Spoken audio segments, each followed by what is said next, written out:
NATO's agreement to more than double allies' defense spending targets will rebalance Europe's trade relations with the U.S. and see the region buy more American weaponry, European Union Council President Antonio Costa told CNBC on Friday.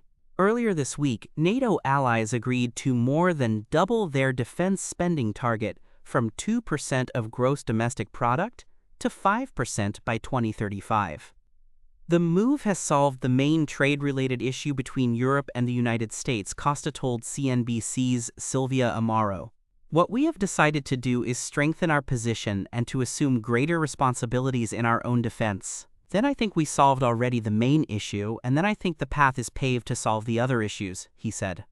At least some part of this higher defense expenditure will be used to buy American, according to Costa. And of course, if we buy more American, that means then the trade relations rebalance. Then that's the reason.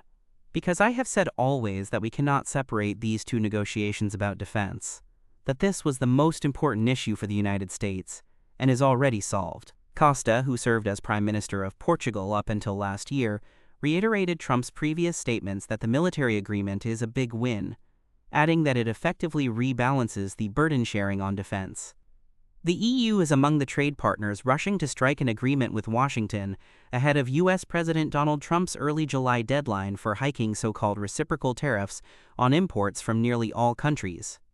Steps toward a deal were made this week after the U.S. presented the European Commission with a new proposal. Markets were also buoyed by the Thursday announcement from White House Press Secretary Caroline Leavitt that the July 8 and 9 deadlines for restarting tariffs on nations are not critical. Perhaps it could be extended, but that's a decision for the president to make, Leavitt said. When asked whether the EU could reach a deal ahead of the July deadlines, Costa said the European Commission is currently assessing the White House's trade proposal. Both parties are very engaged to find a solution, and I hope that we will and that we achieve this before the 9th of July, he said.